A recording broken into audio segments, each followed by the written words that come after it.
అలా నేను చేసాం. ఆంధ్రప్రదేశ్లో P4 అనేది ఇప్పుడు సర్వత్రా వినిపిస్తుంది. ఈ P4లో భాగంగా రాబోయేటువంటి రోజుల్లో ట్రాన్స్పోర్ట్ని మరింత ఈజీ చేసేందుకు సరికొత్త ఆలోచన ఆంధ్రప్రదేశ్ ప్రభుత్వం ఆలోచిస్తూ ఉంది. ఇదే తెలుగుదేశం పార్టీ వర్గాల్లో, ప్రభుత్వ వర్గాల్లో నడుస్తున్నటువంటి చర్చ. ఏంటి అదేనంటే స్వర్ణాంధ్ర క్యాబ్స్ రాబోతూ ఉన్నాయి. ఇప్పటి వరకు మనం ప్రయాణం చేయాలంటే ప్రధానమైనటువంటి సిటీల్లో ఓలా, ఊబర్, ర్యాపిడో ఇవే ప్రధానమైనటువంటి యాప్లు మనకు కనిపిస్తున్నాయి రవాణా కోసం. ఇక మిగిలినవి ఉన్నప్పటికీ కూడా అవి అంత పాపులర్ కాలేదు. ఈ మూడే బాగా పాపులర్ అయ్యాయి.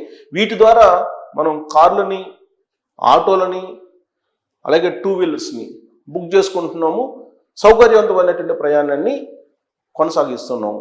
అయితే వీటి స్థానంలో వీటికి పోటీగా ప్రభుత్వం వైపు నుంచి యాప్స్ని క్రియేట్ చేసేటువంటి ఆలోచన భారతదేశంలో ఉండేటువంటి అన్ని రాష్ట్రాలు ఆలోచిస్తున్నాయి. ఆల్రెడీ ఇప్పటికే పశ్చిమ బెంగాల్ అలాగే కేరళలో ప్రభుత్వం నుంచి ఇప్పుడు యాప్ల ద్వారా సర్వీస్ను అందిస్తూ ఉన్నారు. కేరళనేమో కేరళ సవారీ అని పెట్టారు యాప్కి, అలాగే సవారీ క్యాబ్ అని చెప్పి పశ్చిమ బెంగాల్లో పెట్టారు. మరి స్వర్ణాంధ్ర క్యాబ్ అని ఆంధ్రప్రదేశ్లో పెట్టబోతున్నారు అనేటువంటిది ఇప్పుడు ప్రభుత్వ వర్గాల్లో వినిపిస్తుంది. అయితే దేశవ్యాప్తంగా కూడా సహకార్ క్యాబ్ అని చెప్పి కేంద్ర ప్రభుత్వం పరిచయం చేస్తుంది. సహకార్ సవారీ అని. ఈ సహకార్ సవారీ అనేటువంటి యాప్ ద్వారా మీరు క్యాబ్స్ బుక్ చేసుకోవచ్చు, ఆటోలు బుక్ చేసుకోవచ్చు, టూ వీలర్స్ని బుక్ చేసుకోవచ్చు. ఇప్పుడు ఏదైతే ప్లాట్ఫామ్స్ ఉన్నాయో మనకు ప్రైవేట్ ప్లాట్ఫామ్స్, దానికి సమాంతరంగా ఇప్పుడు సహకార సవారీ రాబోతోంది. దీంట్లో మనం లాగిన్ అయితే కనుక మీరు క్యాబ్స్ బుక్ చేసుకోవచ్చు. అంటే దీనివల్ల బెనిఫిట్ ఏంటి అని అంటే ప్రభుత్వం వైపు నుంచి ఆ యాప్ని నిర్వహిస్తూ ఉన్నారు. ఇది national tourism and transport federation అనేది దీనికి అపెక్స్ బాడీ. దాని ఆధ్వర్యంలో నడుస్తుంది. సెంట్రల్ గవర్నమెంట్ ఆధ్వర్యంలో దీన్ని రూపకల్పన చేశారు.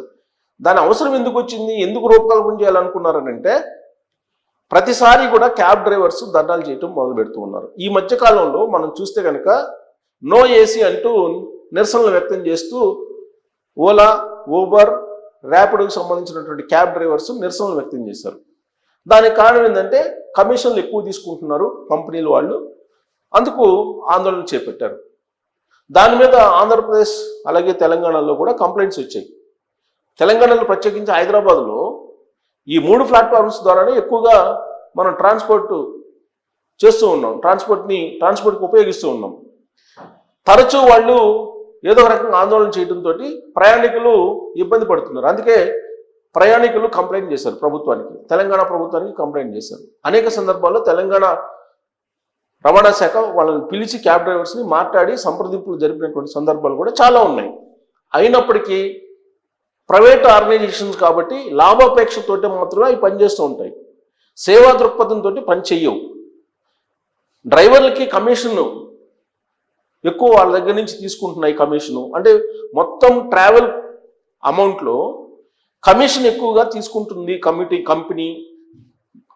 దాని ఫలితంగా డ్రైవర్లకు ఎక్కువ మిగలట్లేదు. రోజుకి 14-15 గంటలు పనిచేస్తున్నప్పటికీ కూడా తగినటువంటి వేతనం రావట్లేదు, తగినటువంటి ఫలం రావట్లేదు అనేది డ్రైవర్ల యొక్క అభిప్రాయం. అందుకే వాళ్ళు నో ఏసీ అంటూ ఆందోళన చేస్తున్నారు. అంటే ప్రయాణికులు క్యాబ్ బుక్ చేసుకుంటారు కానీ ఏసీ వేయరు. ఎందుకు ఏసీ వేయరు అని అంటే మేము ఆందోళన చేస్తున్నాము, ఆల్రెడీ మేము కంపెనీకి చెప్పేసామని చెప్తుంటారు. అప్పుడు వినియోగదారుడికి అలాగే ఈ క్యాబ్ డ్రైవర్కి మధ్య ఘర్షణ వాతావరణం లేదా కంప్లైంట్స్ పరస్పరం చేసుకోవడం ఇవన్నీ కూడా జరుగుతున్నాయి.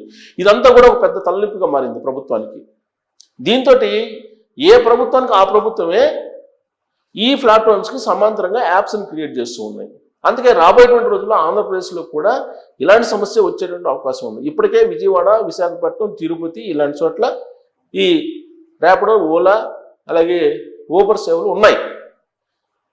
అయితే వాటికి సమాంతరంగా కనుక ఇప్పుడు ఆంధ్రప్రదేశ్ ప్రభుత్వం కూడా యాప్ని క్రియేట్ చేసి సర్వీస్ అందించకపోతే కనుక రాబోయేటువంటి రోజుల్లో వాళ్ళ దోపిడీ ఎక్కువైపోతుంది అని చెప్పి ఇప్పటి నుంచే ప్రభుత్వం ఆలోచిస్తుంది. అందుకే స్వర్ణాంధ్ర యాప్ను దాన్ని క్రియేట్ చేయబోతుంది. స్వర్ణాంధ్ర స్వారీ లేదంటే స్వర్ణాంధ్ర ఏపీ, అలా రకరకాల రూపాలతోటి దాన్ని ఏదో క్రియేట్ చేయాలనేటువంటి ఆలోచన చేస్తున్నట్టు తెలుస్తోంది. ప్రభుత్వ వర్గాల్లో చర్చ నడుస్తుంది. ఎందుకంటే ఆల్రెడీ ఆంధ్రప్రదేశ్కి సంబంధించి ఇప్పటికే టెక్నాలజీలో ఆర్టిఫిషియల్ ఇంటెలిజెన్స్లో కానీ లేదా క్వాంటమ్ కంప్యూటర్లో కానీ ముందుండాలి అని చెప్పి చంద్రబాబు నాయుడు గారు చెప్తున్నారు. అలాగే ఆర్టిఫిషియల్ ఇంటెలిజెన్స్ తెలిసినటువంటి ప్రతి ఒక్క వ్యక్తి అన్న కనీసం కుటుంబంలో ఉండాలి అనేది ఆయన ఆలోచనగా ఉంది. అసలు ఐటీ హబ్గా వైజాగ్ మారిపోవాలని చెప్పి ఆయన ప్రయత్నం చేస్తున్నారు. అలాగే డ్రోన్ హబ్గా మారిపోవాలి రాయలసీమ అనేటువంటి ప్రయత్నం కూడా ఆయన చేస్తున్నారు. సాంకేతిక పరంగా ముందుండాలి అని చెప్పి ఆయన కోరుకుంటూ ఉన్నారు ఆంధ్రప్రదేశ్ని. అందుకే రాబోయేటువంటి రోజుల్లో వచ్చేటువంటి సమస్యలు ఏవైతే ఉన్నాయో వాటిని గుర్తించి ఇప్పటి నుంచే దీనికి స్వర్ణాంధ్ర సవారీ అనేటువంటి పేరుతోటి ఈ ట్రాన్స్పోర్ట్ని కనుక సులభతరం చేస్తే అప్పుడు రాష్ట్రం యొక్క అభివృద్ధికి కూడా బాటలు వేయటానికి అవకాశం ఉంటుంది అనేటువంటి ఆలోచన ఆయన చేస్తున్నట్టు ప్రభుత్వ వర్గాల్లో ఒక చర్చ జరుగుతుంది. వాస్తవంగా ఒక రాష్ట్రం యొక్క అభివృద్ధి అనేది ఎప్పుడు జరుగుతుంది? రోడ్ ట్రాన్స్పోర్ట్ ఉండాలి, అలాగే రైల్వే ట్రాన్స్పోర్ట్ ఉండాలి, అలాగే ఎయిర్ ట్రాన్స్పోర్ట్ ఉండాలి, వాటర్ ట్రాన్స్పోర్ట్ ఉండాలి. ఇవన్నీ ఉంటే కనుక అప్పుడు రాష్ట్రం సమగ్రాభివృద్ధి అనేది సాధ్యం. ఇప్పటికే ఆంధ్రప్రదేశ్లో రోడ్ ట్రాన్స్పోర్ట్ ఉంది, రైల్వే లైన్ ఉంది, ట్రైన్ ట్రాన్స్పోర్ట్ ఉంది, ఎయిర్ లైన్స్ ఉన్నాయి, అలాగే వాటర్ ట్రాన్స్పోర్ట్ ఉంది. ఇవన్నీ ఉన్నాయి. కాకపోతే రాబోయేటువంటి రోజుల్లో రోడ్ ట్రాన్స్పోర్ట్కి సంబంధించి ఇబ్బందులు ఎదురయ్యే అవకాశం ఉందని చెప్పి హైదరాబాద్ను చూస్తే మనకు అర్థమవుతుంది. అందుకే ఇప్పటి నుంచే గ్రీన్ సిటీగా అమరావతిని మార్చడంతో పాటు ప్రయాణం సులభతరంగా తక్కువ ఖర్చుతోటి అయ్యేలాగా ప్లాన్ చేస్తూ ఉన్నారు. అందుకే దేశవ్యాప్తంగా కూడా ఇప్పుడు అమిత్ షా ఇటీవల కాలంలో అనౌన్స్ చేశారు. ఆయన ఏం చెప్తున్నారంటే రాబోయేటువంటి ఒక నెల రోజుల్లో కేంద్ర ప్రభుత్వమే ఒక యాప్ని క్రియేట్ చేసి సహకార్ సవారీ అనేటువంటి పేరుతోటి వినియోగదారులకి పరిచయం చేయబోతోంది. ఆ యాప్ని వినియోగించడం ద్వారా తక్కువ ఖర్చుతోటి సౌకర్యవంతమైనటువంటి సుఖవంతమైనటువంటి ప్రయాణం చేయొచ్చు అనేటువంటి అభిప్రాయాన్ని అమిత్ షా గారే ఈ మధ్యకాలంలో అనౌన్స్ చేశారు. అది కూడా పార్లమెంటు వేదికగా అనౌన్స్ చేశారు. సో ఇప్పుడు కేరళలో సక్సెస్ అయింది, పశ్చిమ బెంగాల్లో సక్సెస్ అయింది. కేరళలో కొంత బాలరిష్టాలను ఎదుర్కొన్నప్పటికి కూడా ఆ యాప్ కేరళ సవారీ అనేటువంటి యాప్ ఇప్పుడు మళ్ళా కొంత దాన్ని మళ్ళా ఎన్హాన్స్ చేసి దాన్ని సక్సెస్ చేస్తున్నారు. ఆల్రెడీ పశ్చిమ బెంగాల్లో సక్సెస్ఫుల్గా ప్రభుత్వం నడుపుతోంది.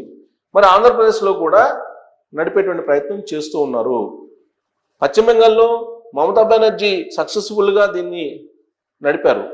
మరి ఆంధ్రప్రదేశ్లో నడపడంలో ఆశ్చర్యపోవసరం, ఎందుకంటే సాంకేతిక పరంగా ముందుంది కాబట్టి. అందుకే చంద్రబాబు నాయుడు గారు ఒక విజన్ తోటి ఇప్పటి నుంచే కేంద్ర ప్రభుత్వం తీసుకొచ్చేటువంటి పరిచయం చేసేటువంటి సహకార సవారీతో పాటు ఆయా రాష్ట్రాల్లో ఉండేటువంటి యాప్లను కూడా పరిశీలించి ఆంధ్రప్రదేశ్లో కూడా పరిచయం చేయాలనే ఆలోచన చేస్తున్నారు. మరి దాన్ని పరిచయం చేయడం ద్వారా మీకు రవాణా ఖర్చులు తగ్గిపోతాయి. ఫస్ట్ సమీపంలో ఉండేటువంటి గ్రామ పంచాయతీలకు కూడా వెళ్ళి సౌకర్యవంతంగా తిరిగి వచ్చేటువంటి పరిస్థితి ఉంటుంది. అంటే ట్రాన్స్పోర్ట్ని ఎంకరేజ్ చేస్తేనే అప్పుడు మీకు మొత్తం కూడా ట్రాన్సాక్షన్స్ అన్ని పెరిగేటువంటి అవకాశం ఉంది. ఫలితంగా ప్రభుత్వానికి కూడా ఆదాయం వస్తుంది.